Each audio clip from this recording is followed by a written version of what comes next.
بسم اللہ الرحمن الرحیم۔ آج ہماری بات ہو رہی ہے صفات سلبیہ کے بارے میں۔ صفات سلبیہ کیا ہوتے ہیں؟ وہ صفات جو اللہ میں نہیں پائی جاتی، جو اللہ کی ذات کے لائق نہیں ہیں، ان صفات کو صفات سلبیہ کہتے ہیں۔ تو ان کی تعداد وہی 8 ہی ہے۔ پہلی ان میں سے جو صفت ہے وہ جو اللہ میں نہیں پائی جاتی وہ ہے شریک ہونا۔ اللہ تعالی کا شریک نہیں ہے۔ شریک مطلب کیا ہوتا ہے؟ ذات میں، اللہ کی ذات میں کسی کو شریک قرار دینا کہ فلاں بندہ، فلاں مخلوق، فلاں چیز جو ہے نا اللہ کی کیا ہے؟ ذات میں شریک ہیں، تو ایسا نہیں۔ معصوم فرماتے ہیں اور خود اللہ بھی کہتا ہے کہ تمام گناہوں میں سے سب سے بڑے گناہ کا نام شرک ہے۔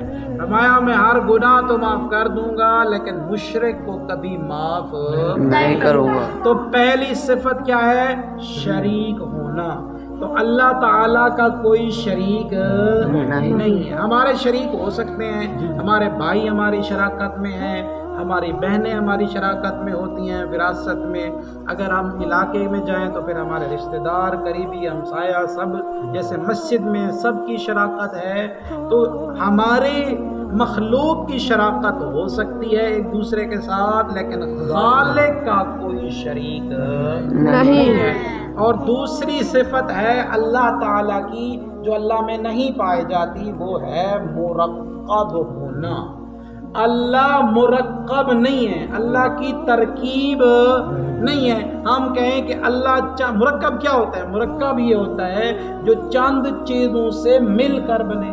جیسے چائے مرکب ہے، دودھ، پتی، چینی اور پانی کے ساتھ۔ اسی طرح انسان کیا ہے؟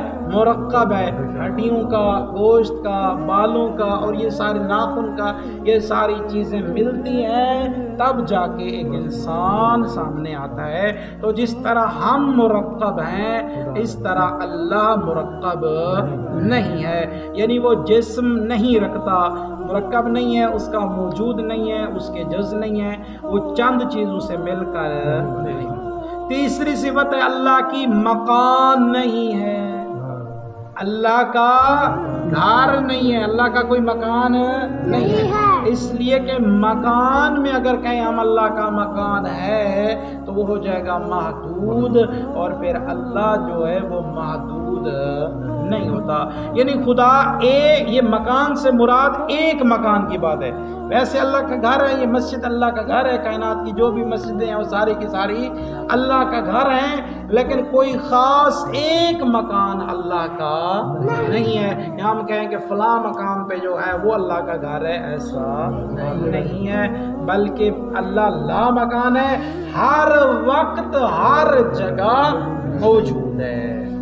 بس اللہ کا کوئی خاص مکان بھی نہیں ہے۔ مکان انسانوں کا ہوتا ہے جو جسم رکھتے ہیں، جنہیں کچھ اپنے جسم کو چھپانے کے لیے، سردی سے بچانے کے لیے، گرمی سے بچانے کے لیے کسی مکان کی ضرورت ہوتی ہے۔ اللہ جسم و جسمانیت سے پاک ہے، لہذا اللہ کا کوئی مکان خاص نہیں۔ چوتھی صفت ہے حلول ہونا، یعنی خدا کسی چیز میں سماتا نہیں ہے۔ یہ جو ہے نا اہل سنت کے ہاں اور اس سے پہلے بھی جو ہے نا یہ عقیدہ پایا جاتا تھا کہ کیا ہے خدا ہمارے اندر حائل ہو چکا۔ یہ آج کل کے جو بڑے بڑے پیر ہیں، جو گمراہ پیر ہیں، وہ بھی یہ دعویٰ کرتے ہیں کہ اللہ کیا ہے ہمارے اندر حائل ہو چکا ہے۔ تو اللہ کسی کے اندر حائل نہیں ہوتا۔ حلول یعنی مکس ہو جانا، اپنی ذات ختم ہو جانا۔ جیسے نمک کو پانی میں ملایا جائے تو نمک کیا ہو جاتا ہے؟ ختم ہو جاتا ہے، اس کی ذات ختم ہو جاتی ہے۔ یہ کیسے ممکن ہے کہ ایک واجب الوجود، ایک ممکن الوجود کے اندر سما جائے؟ یہ ناممکن ناممکن ہے۔ لہذا اگر کوئی قائل ہے کہ اللہ فلاں شخصیت کے اندر حلول کر گیا ہے، یا لوگ ائمہ کے بارے میں یہ نظریہ بھی رکھتے ہیں کہ اللہ تعالیٰ انہی کے اندر حلول ہو گیا ہے، تو یہ عقیدہ فاسد ہے، لہٰذا جو ہے نا اس کا کوئی بھی قائل نہیں ہونا چاہیے۔ تو اللہ کسی میں حلول نہیں کرتا۔ اور پانچویں صفت ہے محل حوادث، یعنی خدا کی ذات پر مختلف حالتیں عائد نہیں ہوتی۔ محل حوادث وہ ہوتا ہے جو تبدیلی کو قبول کرے، مطلب جیسے ایک بچہ چھوٹا سا ہوتا ہے، پھر بڑا ہو جاتا ہے، پھر اور بڑا ہو جاتا ہے، پھر بوڑھا ہو جاتا ہے، پھر ایک دن مر جاتا ہے۔ تو اللہ تعالیٰ ایسا نہیں ہے کبھی چھوٹا ہو جائے پھر بڑا ہو جائے پھر بڑا ہو جائے، ایسا نہیں ہے۔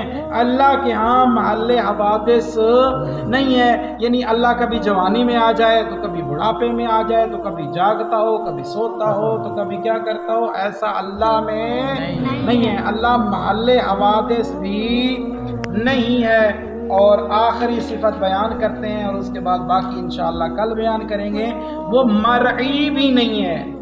مرئی کا کیا مطلب ہوتا ہے کہ خدا نظر بھی نہیں آتا، نہ دنیا میں نہ آخرت میں، جیسا کہ اس نے خود ارشاد فرمایا لا تدرکہ الابصار وہو یدرک الابصار، آنکھیں اس کو درک نہیں کر سکتی بلکہ وہ آنکھوں کو درک کر سکتا ہے۔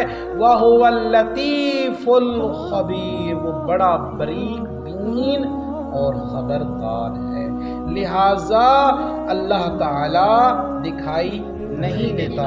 اور حضرت موسیٰ علیہ السلام نے جب اللہ تعالیٰ دکھائی نہیں دیتا تو حضرت موسیٰ علیہ السلام نے سوال کیوں کیا، تو یہاں پہ تاریخ میں ملتا ہے چونکہ قوم کا اتنا اصرار تھا، پریشر تھا ان کو کہ وہ اللہ کی زیارت کرائیں ان کو، اس وجہ سے حضرت موسیٰ علیہ السلام نے کیا کیا، سوال کیا، تو اللہ نے بھی جواب میں کہا لن ترانی، تو مجھے ہرگز نہیں دیکھ سکتا۔ تو لہذا آخری جو صفت آج ہم نے پڑھی وہ ہے مرئی نہیں، یعنی اللہ دکھائی نہیں دیتا، نہ دنیا میں نہ آخرت میں۔ بعض لوگ قائل ہیں کہ وہ دنیا میں تو نہیں دکھائی دیتا لیکن آخرت میں ہمیں دکھائی دے گا، ایسا نہیں ہے۔ جو دکھائی دیتا ہے وہ جسم رکھتا ہے، اور جو جسم رکھتا ہے وہ محتاج ہوتا ہے، اور جو محتاج ہوتا ہے وہ خدا نہیں ہوتا۔ لہذا اللہ کا کوئی جسم نہیں ہے اور اللہ دکھائی بھی نہیں دیتا۔ صلی اللہ علی خیر خلقہ و نور عرشہ محمد صلی اللہ علیہ وآلہ وسلم۔